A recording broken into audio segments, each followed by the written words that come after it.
sera. dispose Toi tout. l'Éternel, le Dieu des armées. La pluie Toi le et Dieu le redoutable. Toi le Dieu vivant et vrai.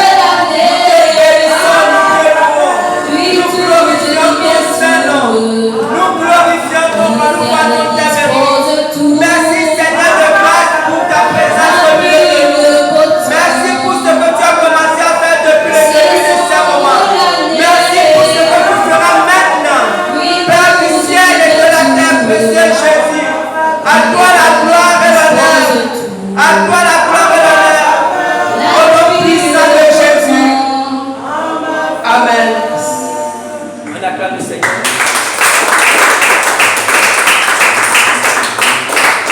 Le thème de ce matin, c'est comprendre la croix.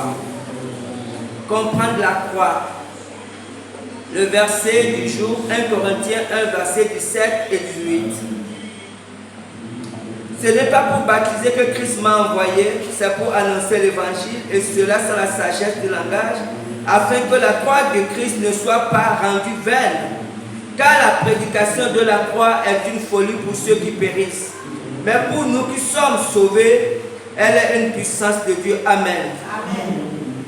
Le thème de ce mois qui est en train de se terminer, c'est la liberté en Christ.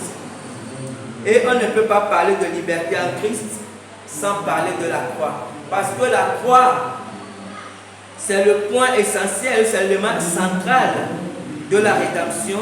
C'est à cause de la croix que nous sommes devenus chrétiens. Mais l'apôtre Paul dit dans 1 Corinthiens, ce que nous venons de lire, le verset 18, car la prédication de la croix est une folie pour ceux qui périssent.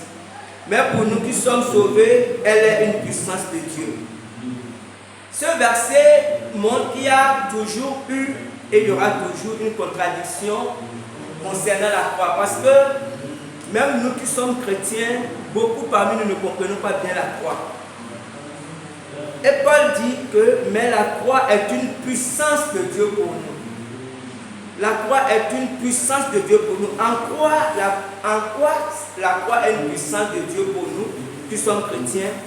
Ce matin, j'aimerais que nous comprenions mieux comment la croix peut devenir une puissance de Dieu pour nous. Amen. Grand 1, la croix est un sacrifice. La première chose qu'on peut dire sur la croix, c'est que la croix est un sacrifice.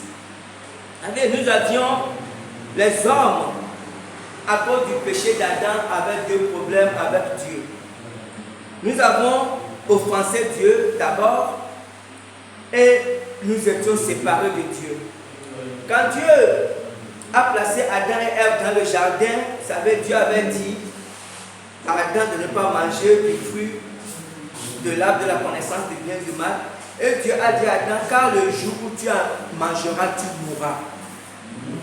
Et lorsque Adam et Ève ont mangé le fruit ce jour-là, ils étaient encore vivants. Apparemment, rien n'avait changé, mais en même temps, tout avait changé. Parce qu'à partir du moment où ils avaient mangé ce fruit, en fait, Adam et Ève étaient déjà morts sur le plan spirituel. Et la mort sur le plan spirituel, c'est être séparé de Dieu. Et tous ceux qui sont nés d'Adam sont à la naissance séparés de Dieu. Et plus tard, dans la vie d'Adam et Ève, il y a eu la mort physique que nous avons tous hérité. Mais ce qui est plus grave dans tout ça, c'est la mort éternelle, qui est l'enfer que tous ceux qui ne connaissent pas Dieu vont vivre. Romains 6, verset 23, la première partie dit, car le salaire du péché, c'est la mort. Et à cause du péché, nous étions tous condamnés à mourir. Tous les hommes étaient condamnés à mourir, sans exception. Et il fallait trouver une solution pour ça. Comme Dieu dit, le salaire du péché, c'est la mort. Ça veut dire que celui qui pêche doit mourir. Pour que nous ne mourions pas tous, Jésus a accepté de mourir à notre place. Jésus a pris notre place. Jésus s'est sacrifié pour nous. C'est pour ça que la première chose que la croix représente, c'est le sacrifice de Jésus pour nous. Amen. Amen. La deuxième chose, grand 2, la croix est une justice. Grand 2, la croix est une la croix est un acte de justice. On va dire ça comme ça. La croix est un acte de justice grandiose. Genèse 18, verset 25. Faire mourir le juste avec le méchant, en sorte qu'il en soit du juste comme du méchant, l'un de toi cette manière d'agir, l'un de toi, celui qui juge toute la terre, n'exercera-t-il pas la justice? Ici, dans ce texte de Genèse, c'est Abraham qui était en train de discuter avec Dieu. Abraham plaidait la cause de son neveu Lot, qui était à Sodome, parce que Dieu avait décidé de détruire Sodome et Gomorrhe. Et comme Abraham savait que son neveu était là-bas, il était en train de demander à Dieu de ne pas détruire cette ville, du moins si Dieu trouvait au moins une minorité de justes. Et Abraham a rappelé un fait important. Il a dit, toi le juge de toute la terre, n'exerceras-tu pas la justice? Vous savez, souvent, et les gens le disent souvent, même ceux qui ne connaissent pas Dieu, savent que Dieu est le juge de toute la terre. Vous savez, Dieu juge tout le monde et il se trouve que Dieu est un juste juge. Chez Dieu, il n'y a pas de combine, il n'y a pas de corruption. Mais ce que nous ne savons pas en fait, c'est que Dieu a déjà jugé la terre. Parce qu'on dit souvent que Dieu va juger à la fin du monde, mais en réalité, Dieu a déjà jugé. Parce que ce qui va se passer à la fin du monde, c'est que ceux qui ont accepté Jésus vont aller au ciel, il y aura les récompenses. Mais la détermination de l'éternité, c'est déjà faite. Ceux qui n'ont pas accepté vont aller en enfer. Vous comprenez? En fait, ils sont déjà jugés. Et la sentence de Dieu est claire, tous méritent la mort. C'est ce que Dieu a dit, tous. Car la Bible dit dans Romains 3, 23, car tous ont péché et sont privés de la gloire de Dieu. Donc en fait, Dieu a déjà jugé la terre. Vous comprenez? Là, comme Dieu a déjà jugé la terre et que la sentence de Dieu est claire que tous les hommes devaient aller en enfer, donc il fallait que le juge que Dieu est soit satisfait. C'est en ça que la croix est un acte de justice. Il fallait que celui qui a commis la faute paye comme les magistrats envoient les gens en prison. Et quand les gens vont en prison, la plupart du temps, ceux qui sont victimes, même s'ils ne sont pas totalement satisfaits, ils se disent quand même que celui qui a commis une faute a quand même fait de la prison. Vous comprenez? Si déjà dans le cœur des hommes, quand quelqu'un t'a fait du mal, tu veux l'envoyer en prison, à plus forte raison au niveau de Dieu. C'est pour cela que Dieu, il fallait que le juge que Dieu est soit satisfait. Donc, Jésus a décidé d'être cette justice de Dieu pour nous. Comprenez? Jésus est la justice de Dieu pour nous. Romains 3, je venais de lire le verset 23, qui dit car tous ont péché et sont privés de la gloire de Dieu.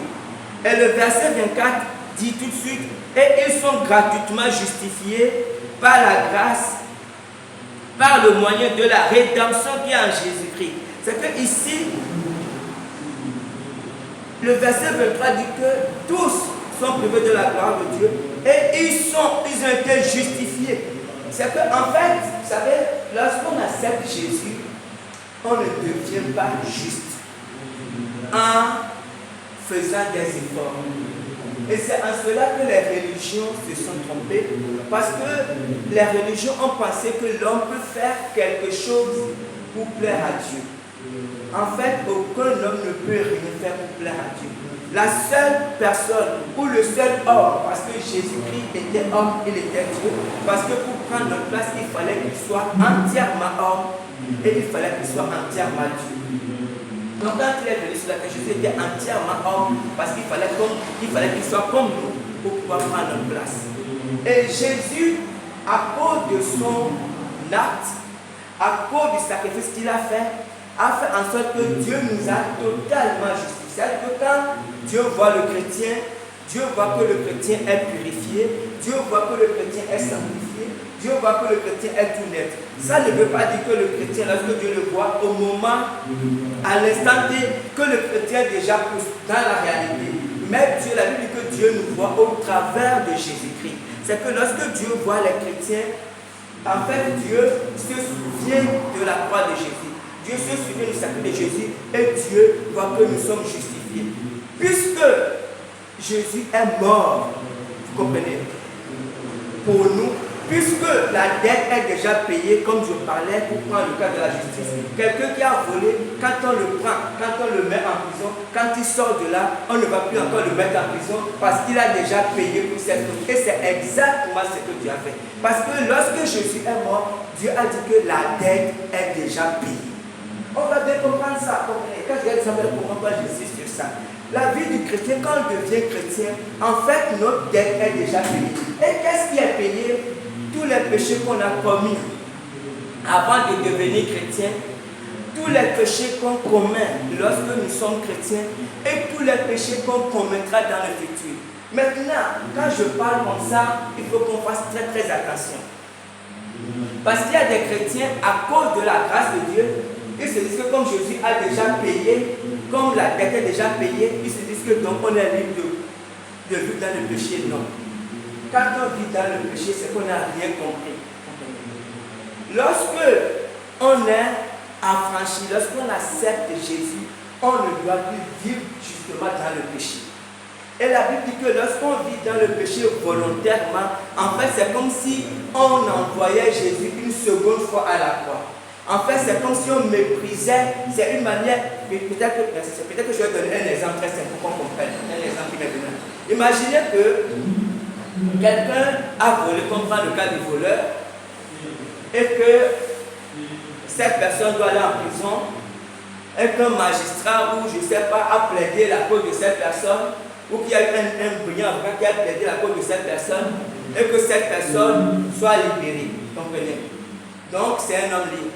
Et que le lendemain matin, la même personne va encore voler. Qu'est-ce que l'avocat ou le magistrat va dire? Il va dire que celui-là vaut mieux l'envoyer en prison, parce qu'il n'a rien compris. Parce que l'avocat ou le magistrat, quelle que soit la personne, l'a aidé une première fois. Mais si il n'a pas compris le fort, ou il n'a pas compris ce que ça a coûté au magistrat, l'avocat de l'aider, et puis ça lui avait coûté, il va dire que bon, celui-là a vraiment sa place, autant qu'il meurt en prison. C'est vrai, c'est la même chose pour nous. Lorsqu'on devient chrétien, pour Dieu, Dieu efface nos péchés, nous sommes purs, nous sommes saints. Et lorsque Dieu nous regarde, nous sommes saints. Et lorsque les démons nous regardent, nous sommes aussi saints. Vous comprenez bien ça? Maintenant, lorsque nous sortons de là, parce que, vous savez, c'est pour ça que la Bible parle de justice. Pour qu'on comprenne bien que la dette est payée et le juge est satisfait. Qui est le juge? C'est Dieu qui est le juge. Pour Dieu, la dette est payée et on ne doit plus rien à Dieu. Il faut comprendre, lorsqu'on devient chrétien, on accepte Jésus. Maintenant, comme on ne doit rien à Dieu, c'est pour ça qu'on devient enfant de Dieu et nous sommes totalement libres. Et c'est pour ça qu'on peut s'approcher. Vous savez, le seul fait pour nous de nous mettre à genoux, de dire, de prier et que Dieu nous exauce, ou le seul fait pour nous de nous réunir et que le Saint-Esprit descende au milieu de nous, c'est des choses que nous obéissons, des choses qui ont une très grande valeur. Dans l'Ancien Testament, qu'est-ce qui se passait? Dans l'Ancien Testament, les gens ne pouvaient pas s'approcher parce que Dieu avait demandé de faire, il avait construit un temple et il avait divisé le temple en trois.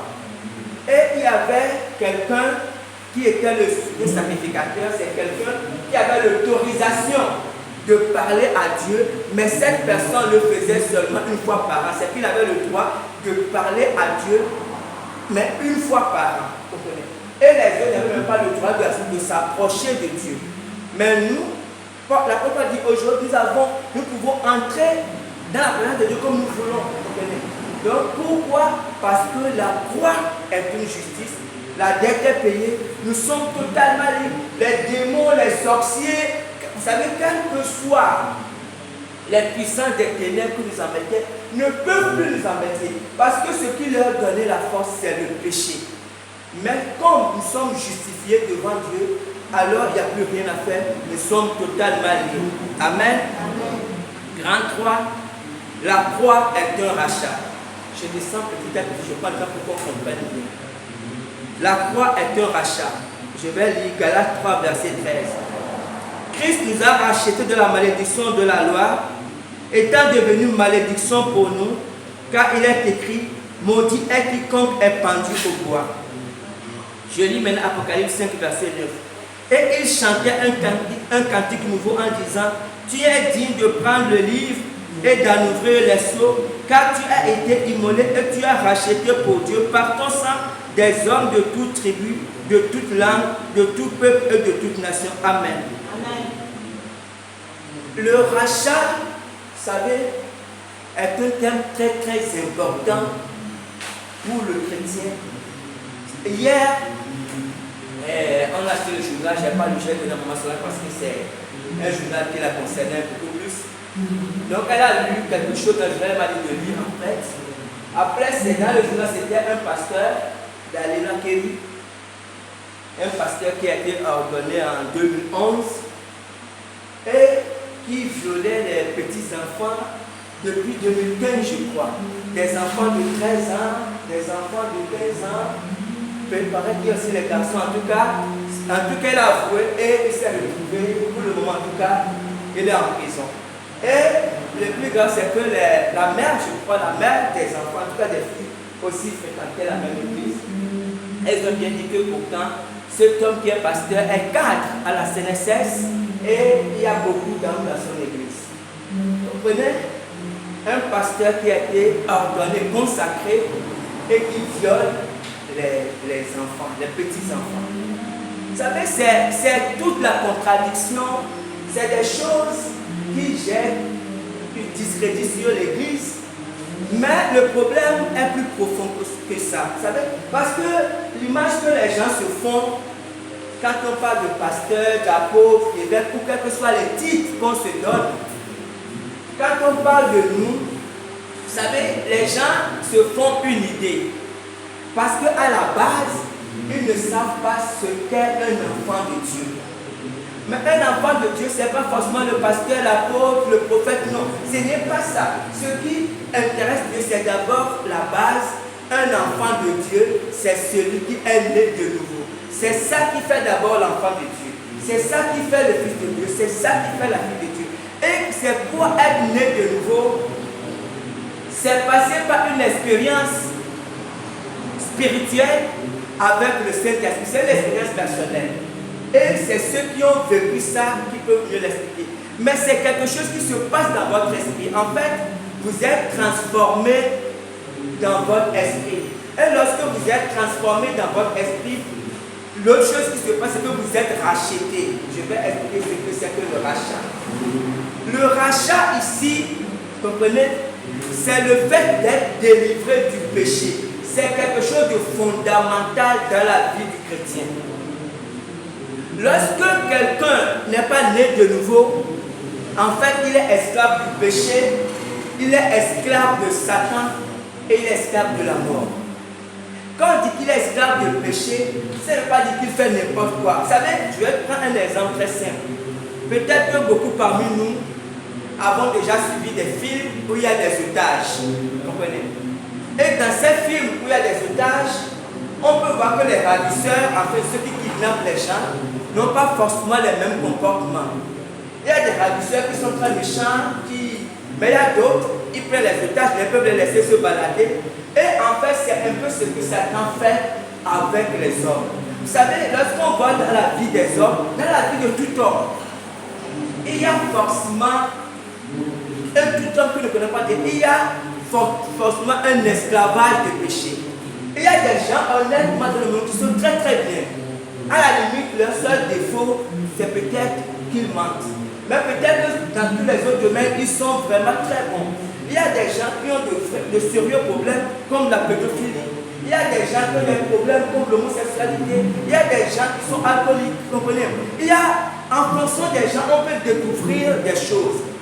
De manière générale, les hommes disent dans le monde, c'est quelqu'un de bien. Mais c'est quelqu'un de bien qu'on dit parce que quelqu'un ne veut rien dire. Parce que sur le plan spirituel, les gens sont otages de Satan. On doit comprendre ça. Les gens sont otages de Satan. Nos amis, nos parents, nos voisins, tous ceux qui ne sont pas nés de nouveau sont otages de Satan. Parce qu'ils sont esclaves du péché. Parce qu'ils posent des actes qu'ils ne veulent pas forcément poser. J'aime souvent donner cet exemple parce que c'est un exemple qui est facile à comprendre. C'est comme un père qui est alcoolique. Un père qui est alcoolique, qui rentre dans sa maison, qui est sourd, et qui se met à bastonner sa femme, ses enfants. Aucun homme dans le monde n'aimerait vivre comme ça. Mais ce père, quand il, après avoir fait du mal à ses enfants, il peut pleurer, il peut dire que je ne vais plus jamais faire ça. Mais le lendemain, il va refaire exactement la même chose. Pourquoi? Parce qu'il est totalement lié par le péché, il est esclave du péché. C'est un point très très important dans la vie de le rachat. Quand quelqu'un n'est pas racheté, comprenez, il peut s'attribuer tous les titres qu'il veut. Il peut s'appeler apôtre extraordinaire, ça c'est son problème. Mais quand quelqu'un n'est pas racheté, il est toujours esclave du péché. Jésus, la Bible nous dit quoi? La Bible nous dit de pardonner à ceux qui nous ont fait du mal. Je donne cet exemple. C'est un exemple difficile. Même celui qui est racheté du péché peut le faire. Vous savez, tout ce qui est dans la Bible, Dieu ne l'a pas dit pour piéger les gens. Tout ce qui est dans la Bible, tout ce que Dieu fait dans la Bible, Dieu sait que le chrétien est capable de le faire. Pourquoi? Parce que le chrétien a été régénéré. Le chrétien a été transformé. Le chrétien a le pouvoir de ne pas tomber dans le péché. Mais le païen n'a pas ce pouvoir. On va bien comprendre ça en tant que chrétien. Si on ne comprend pas ça, parce qu'en fait c'est même le fondement de l'évangile. Lorsqu'on prêche l'évangile aux gens, on ne leur prêche pas l'évangile parce qu'ils sont de mauvaises personnes, selon les termes du monde, ou parce qu'ils ont commis un crime. Non, on leur prêche l'évangile parce que même s'ils sont les meilleures personnes, selon les termes du monde, ils sont liés par le péché et ils sont sur la voie de la vie, ils sont en train d'aller directement à l'enfer. C'est de ça qu'il s'agit. Donc lorsqu'on prêche l'évangile aux gens, c'est parce qu'on veut que ces gens-là soient transformés par l'évangile, qu'ils soient rachetés par le sang de Jésus et qu'ils soient libres. On doit comprendre ça. Donc, quand la Bible dit, quand Paul dit, je vais relire ça, Christ nous a rachetés de la malédiction de la loi, étant devenu malédiction pour nous, car il est écrit maudit et quiconque est pendu au bois. Quand il dit le rachat, c'est très très important. Et c'est ça qui fait la différence. C'est qu'un chrétien, une personne est libre. Vous savez, quelquefois, dans les assemblées, dans les endroits, les gens peuvent traiter les chrétiens d'hypocrites. D'hypocrites parce que peut-être qu'il peut y avoir des événements et les chrétiens restent impassibles ou les chrétiens n'ont pas le même comportement que les autres. Mais ce n'est pas qu'ils soient hypocrites, c'est parce qu'au plus profond d'eux, en fait, ils sont transformés, ils sont changés. Et puis ça fait en sorte que les chrétiens n'ont plus forcément les mêmes intérêts. Ce qui fait courir tout le monde ne fait pas forcément courir le chrétien. Il y a des choses qui font courir tout le monde dans le monde. Les gens courent tous dans le même sens parce qu'ils sont comme la Bible. La Bible dit qu'ils sont les passions. Comme Paul dit, Jacques dit, les passions qui combattent dans vos membres. Parce que quelqu'un qui n'est pas chrétien, les passions combattent dans ses membres et des fois ces passions sont plus fortes que lui. Mais le chrétien a le pouvoir de s'arrêter par la grâce de Dieu. Amen. Donc on doit comprendre ça. C'est très important. Si dans nos vies en tant que chrétiens, nous pensons que nous luttons avec un péché qui n'arrive pas à partir, nous devons crier à Dieu. S'il le faut, vous vous rapprocher de moi.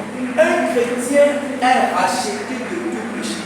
Un chrétien n'est esclave de rien à cause du rachat. Parce que Jésus, quand il est mort, il a brisé le pouvoir du péché. Maintenant, si nous sommes esclaves, on va voir en bas, pourquoi nous n'arrivons pas à nous détacher des péchés? Le chrétien a le pouvoir sur la chair. C'est que le chrétien ne peut pas, comme vous dites que c'est plus fort. Non, rien n'est plus fort que le chrétien. Le chrétien peut passer par des choses difficiles. Quelqu'un t'a fait du mal, quelqu'un t'a blessé. Dieu dit de pardonner. Quand tu passes à personne, c'est compliqué. Mais ça ne veut pas dire que c'est impossible pour toi. La parole a dit que car je puis tout par celui qui me fortifie. Nous pouvons tout par la grâce de Dieu qui abonde dans nos vies. Amen. Amen. Grand 4. La croix est une victoire. Colossiens 2, versets 14 à 15. Il a effacé l'acte dont les ordonnances nous condamnaient et qui subsistait contre nous, et il a détruit en le clouant à la croix. Il a dépouillé les dominations et les autorités et les a livrées publiquement en spectacle en triomphant d'elles par la croix. Amen. Dans la Bible, il y y a l'histoire de cette femme qui avait une perte de sang. Vous comprenez, je pense depuis 18 ans, ou au moins depuis 16 ans. Et lorsque cette femme a été guérie, Jésus a dit mais cette fille d'Abraham, qui était esclave de Satan depuis 18 ans, ne fallait-il pas la libérer? Jésus reconnaît une chose, que c'était une fille d'Abraham. Vous comprenez? En d'autres termes, c'était un chrétien, c'était une chrétienne. Mais c'était un chrétien, c'était une chrétienne qui était pourtant tourmentée depuis 18 ans par Satan. Et Jésus a dit, mais est-ce qu'il ne fallait pas la libérer? Et dans ce verset, Paul a dit deux choses. Avant la mort de Jésus, c'était impossible parce que bien qu'étant chrétien ou bien qu'étant enfant de Dieu ou enfant d'Israël ou fille d'Israël, on pouvait être encore tourmenté par Satan parce qu'il fallait d'abord que Jésus meure. Mais quand Jésus est mort, il a fait deux choses que Paul rappelle ici. La première chose, c'est le verset 14. Paul a dit, il a effacé l'acte dont les ordonnances nous condamnaient et qui subsistaient contre nous, et il a détruit en le clouant à la croix. Et ça, c'est très bien pour les justes que nous avons. Nous avions un contentieux avec ce que j'ai rappelé plus haut. Et Paul dit que Jésus, en mourant à la croix, en fait, a effacé ce contentieux. C'est que ce que Dieu avait contre chacun de nous, parce que Dieu avait, comme il dit, quand Dieu voyait ma vie, Dieu voyait Charles, menteur, voleur, beaucoup de choses, et c'était une ordonnance, c'était clair, et j'étais condamné à la mort. Il n'y avait aucune solution. Mais quand Jésus est mort à la croix, Paul a dit que Jésus a cloué. Quand Jésus est mort, cette ordonnance qui était contre moi est restée là-bas à la croix. Donc Jésus est mort avec. Donc cette ordonnance est morte le jour-là à Golgotha. C'est la première chose. Jésus a effacé, c'est pour ça que nous sommes libres. En fait, ça veut dire que là, il nous a libéré tout ce que Dieu avait contre chacun de nous, quel que soit ce qu'on était, quel que soit ce que nos parents étaient, ou nos grands-parents, ou nos aïeux. Ça, c'était une autre histoire, parce que Jésus a cloué tout ça à la croix et nous a libérés. Mais la deuxième chose, et c'est le verset 15, il dit, il a dépouillé les dominations et les autorités, et les a livrées publiquement en spectacle en triomphant d'elles par la croix. Vous savez, là, Paul a révélé deux domaines très importants. La première chose, le problème qu'on avait avec Dieu est réglé, donc nous sommes libres devant Dieu. Donc ça aurait pu suffire. Mais je ne sais pas arrêter là. La deuxième chose, Paul dit, Jésus a aussi dépouillé les dominations, les autorités. Vous savez, du temps de Paul a vécu du temps de l'Empire romain, et les Romains avaient cette coutume, cette habitude. Lorsqu'ils allaient en guerre et qu'ils avaient la victoire sur leurs ennemis, ils en faisaient des captifs, et puis ils se baladaient, c'est-à-dire qu'ils prenaient les gens là et les attachaient sur les chars, et puis ils se baladaient dans Rome pour montrer leur force, pour montrer leur puissance, et pour montrer comment ils ont réduit leurs ennemis à rien. Et Paul, en écrivant ce texte, Paul avait cette image. Et Paul dit ici qu'en fait, c'est exactement ce que Jésus a fait avec Satan et avec les démons. Il ne nous a pas seulement, il n'a pas seulement effacé l'acte de la ordonnance condamnée, il a aussi livré publiquement. En fait, c'est comme s'il a attrapé Satan et les démons et les a mis en spectacle devant dans le monde spirituel. Ce qui fait que tout le pouvoir, toute l'autorité que Satan avait a été détruite ce jour-là à Golgotha. Si toi et moi nous pouvons maintenant chasser les démons, c'est à cause de ça. C'est pourquoi Jésus a dépouillé les autorités, il a dépouillé Satan et les démons. Vous comprenez? Donc en fait, la croix pour le chrétien est une très très grande victoire. Quand on se rappelle de la croix, nous devons être heureux parce que nous avons été libérés. Nous sommes des hommes et des femmes libres, nous sommes des hommes et des femmes bénis. Mais si il en est ainsi, pourquoi beaucoup parmi nous sont encore malheureux et tristes?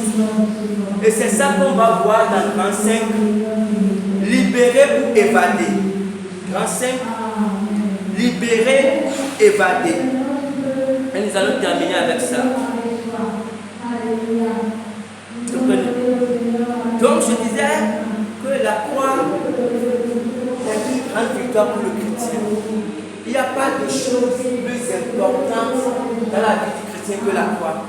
Parce que c'est ce jour-là qu'il a été fait enfant de Dieu, qu'il est béni, qu'il est sanctifié par Dieu.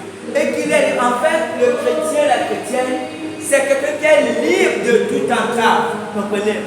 Le chrétien et la chrétienne qui se remet à Dieu, qui se confie en Dieu, n'a même pas besoin de dormir, enfin, comme on dit, d'avoir un souci un jour. Parce que lorsque tu te confies en Dieu, en réalité, Dieu prend soin du chrétien, de la chrétienne, Dieu prend soin de tous les domaines. Je dis de tous les domaines de notre vie. Jésus a dit, ne vous inquiétez de rien. Il a dit, même les cheveux qui sont sur votre tête sont comptés. Donc ne vous inquiétez pas, parce que Dieu prend soin de tous les domaines de votre vie. Mais souvent nous ne comprenons pas. Vous savez, nous ne comprenons pas ce que Jésus veut dire. Vous savez, dans une prison, imaginons deux personnes dans une prison, et à un moment donné, une personne a passé le temps qu'il devait passer en prison et il a été libéré. Et puis peut-être que, imaginons qu'ils étaient deux amis, et comme l'un a été libéré, l'autre aussi a dit que non, il fallait qu'il soit dehors et puis s'est évadé. Donc on se retrouve dehors avec un qui a été libéré et l'autre qui s'est évadé. Maintenant, qu'est-ce qui va se passer entre ces deux personnes, ces deux amis, on va dire? Celui qui a été libéré peut se balader tranquillement, même devant monsieur le juge, parce qu'il sait qu'il ne va plus rien au juge. Mais celui qui s'est évadé a des problèmes. C'est vrai qu'il est dehors, c'est vrai que tous les deux sont dehors, mais sauf que lui, il n'est pas libre. Il est dehors, il n'est plus en prison, mais en réalité, il est toujours prisonnier. Et malheureusement, plusieurs chrétiens parmi nous sont exactement comme ça. Nous avons été libérés par Jésus. On a vu, le juge que Dieu, qui est le juge, est satisfait, tout est réglé. Mais cependant, nous sommes encore prisonniers. Nous sommes d'abord prisonniers de notre avenir parce que nous avons beaucoup de soucis. Nous avons tellement de soucis que certains ne même pas. Certains chrétiens, nous avons peur des sorciers. Il y a des chrétiens, dès qu'ils attendent sorciers, ils ont déjà peur. Dès qu'ils attendent démons, vous savez, nous sommes dehors, mais en fait nous sommes évadés. Et c'est ça le problème de beaucoup de chrétiens. Parce que nous refusons de vivre dans la liberté de Dieu. Mais pour vivre dans la liberté de Dieu, il y a des choses à faire. Lisons Romains 6, versets 6 à 7. Sachant que notre vieil homme a été crucifié avec lui, afin que le corps du péché fût détruit, pour que nous ne soyons plus esclaves du péché, car celui qui est mort est libre du péché. Je vais relire ce verset. Sachant que notre vieil homme a été crucifié avec lui, afin que le corps du péché fût détruit, pour que nous ne soyons plus esclaves du péché, car celui qui est mort est libre du péché. Celui qui est mort est libre du péché. Et c'est à ce niveau qu'il y a le grand problème.